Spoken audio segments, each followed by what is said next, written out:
Bismillahirrahmanirrahim. Assalamualaikum warahmatullahi wabarakatuh. Alhamdulillahirabbil alamin wa bihi nasta'inu ala umurid dunya waddin. Wassalatu wassalamu ala asyrafil anbiya'i wal mursalin sayyidina Muhammadin wa ala alihi wa sahbihi ajma'in, amma ba'du.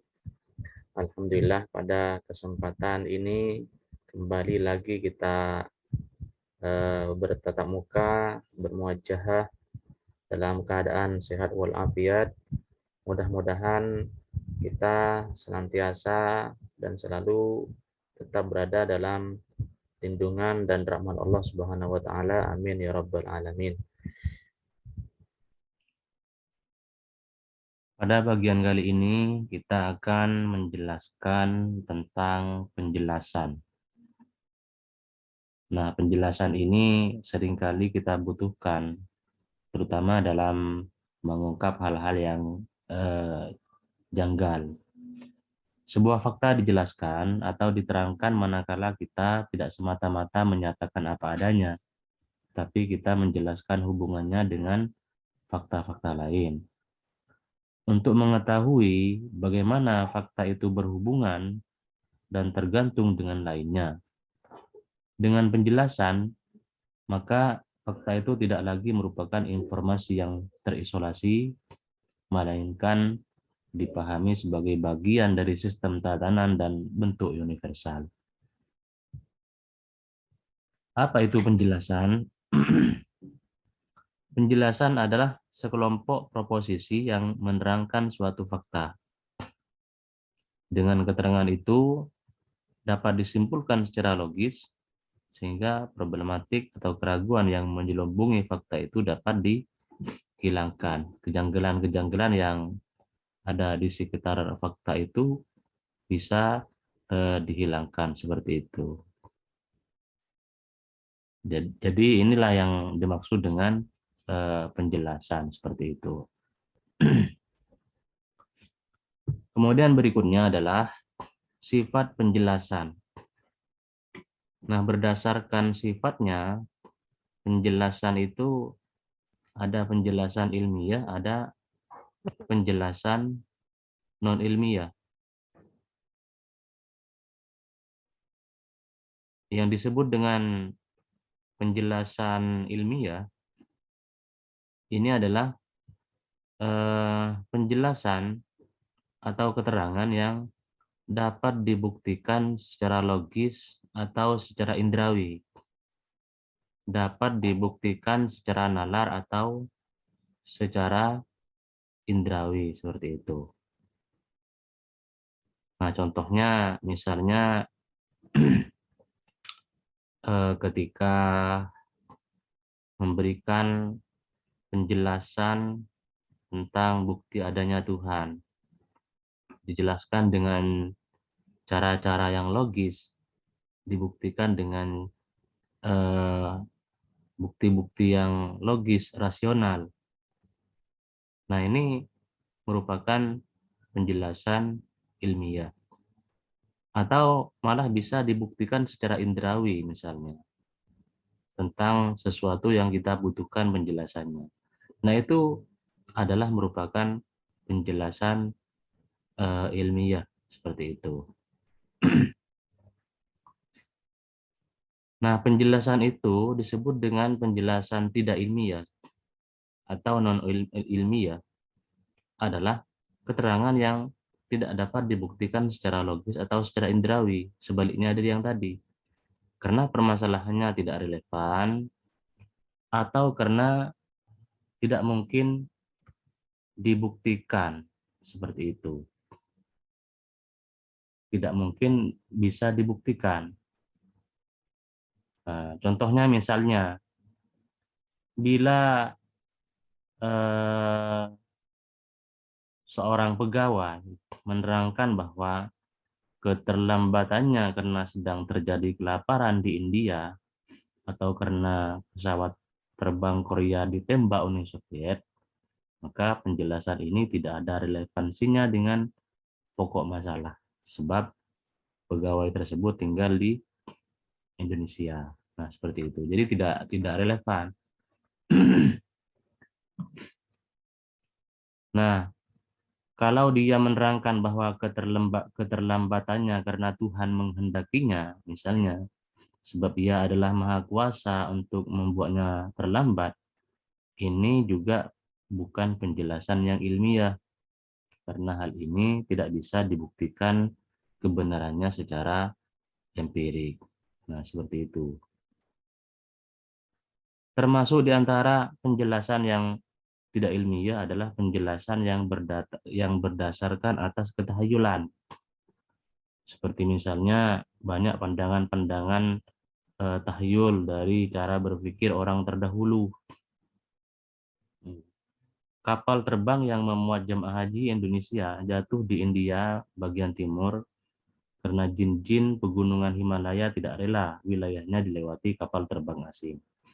Nah, ini juga tidak ilmiah. Penjelasan seperti ini tidak ilmiah. Seperti itu. Ada terjadi gempa karena demam bumi sedang menggoyang-goyangkan kepalanya misalnya. Ini juga tidak ilmiah karena penjelasan seperti ini tidak rasional dan tidak bisa dibuktikan secara empirik seperti itu.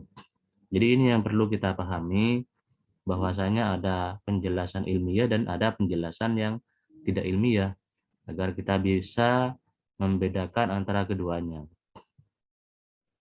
Nah, kemudian berikutnya macam-macam penjelasan. Macam-macam penjelasan, ada 4 cara untuk menerangkan fakta. Ya, jadi ada 4 cara untuk menerangkan fakta. Pertama, menjelaskan berdasarkan bagian-bagian atau faktornya. Menjelaskan berdasarkan bagian-bagian atau faktornya, seperti itu.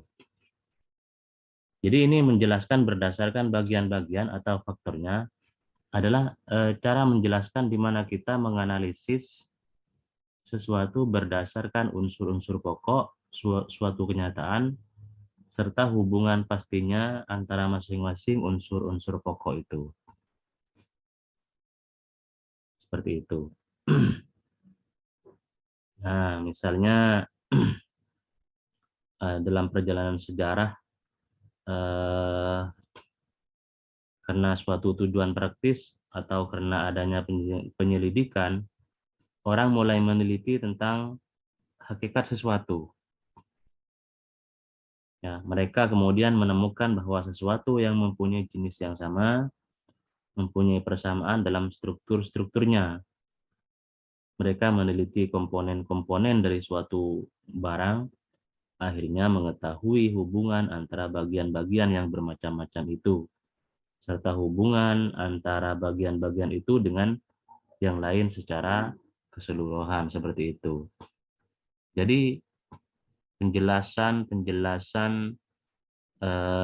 yang berdasarkan bagian dan berdasarkan faktornya, ini adalah merupakan bagian dari cara mengungkap suatu fakta, seperti itu.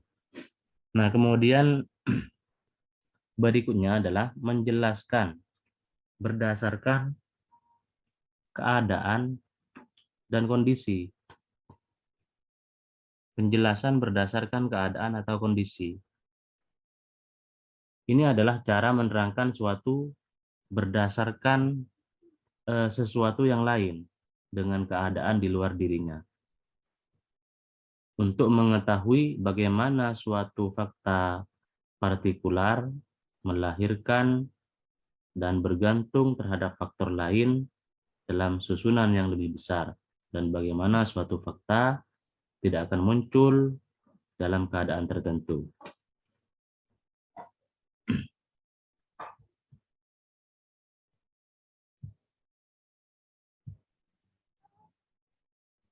Macam penjelasan ini berbeda dengan penjelasan yang pertama tadi.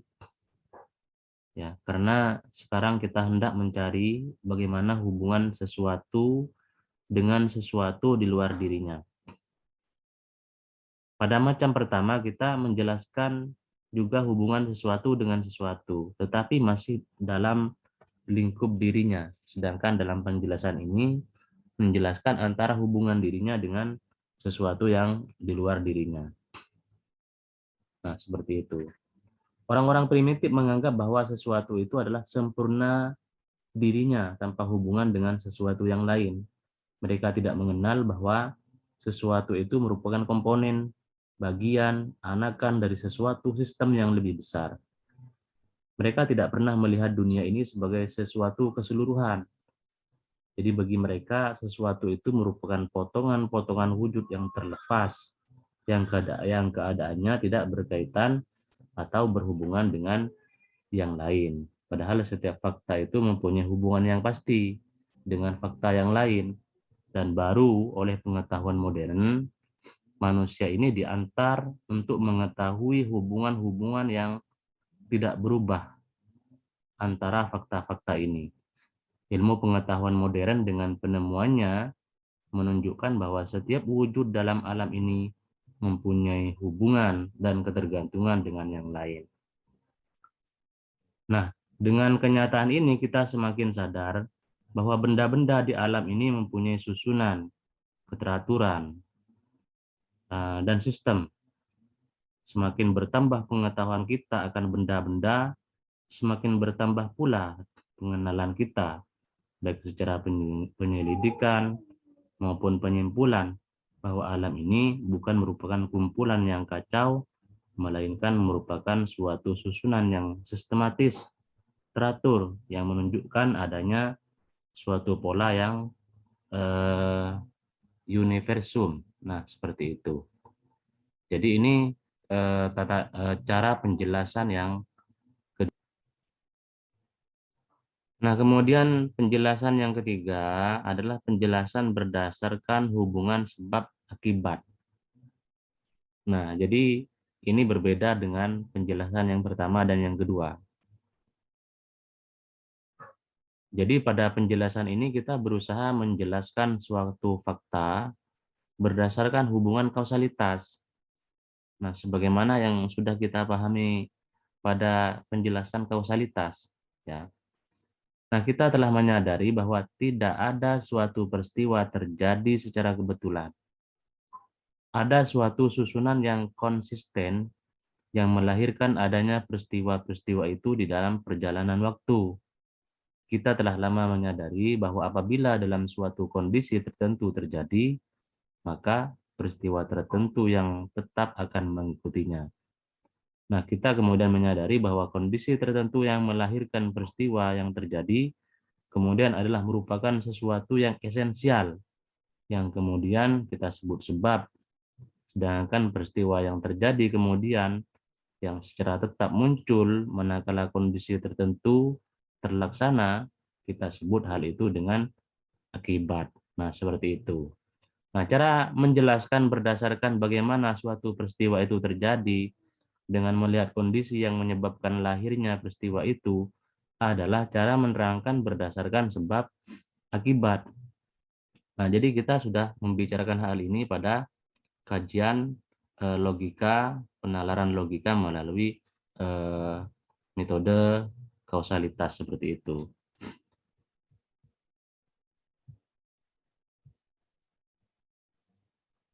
Nah, kemudian yang keempat adalah penjelasan berdasarkan fungsinya.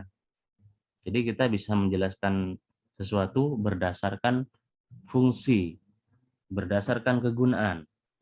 Ini adalah merupakan cara menjelaskan suatu fakta, bagaimana sesuatu itu mempunyai kedudukan terhadap fakta atau peristiwa lain. Nah, macam penjelasan ini berbeda dengan penjelasan sebelumnya, ya, karena di sini bukan bagaimana fakta lain mempunyai hubungan yang pasti terhadap sesuatu fakta tertentu, melainkan bagaimana suatu fakta tertentu itu mempunyai peranan bagi fakta-fakta yang lain seperti itu. Nah, cara penjelasan ini kita gunakan misalnya bila kita hendak menerangkan tentang benda-benda hidup dan fakta-fakta yang terkait dengannya.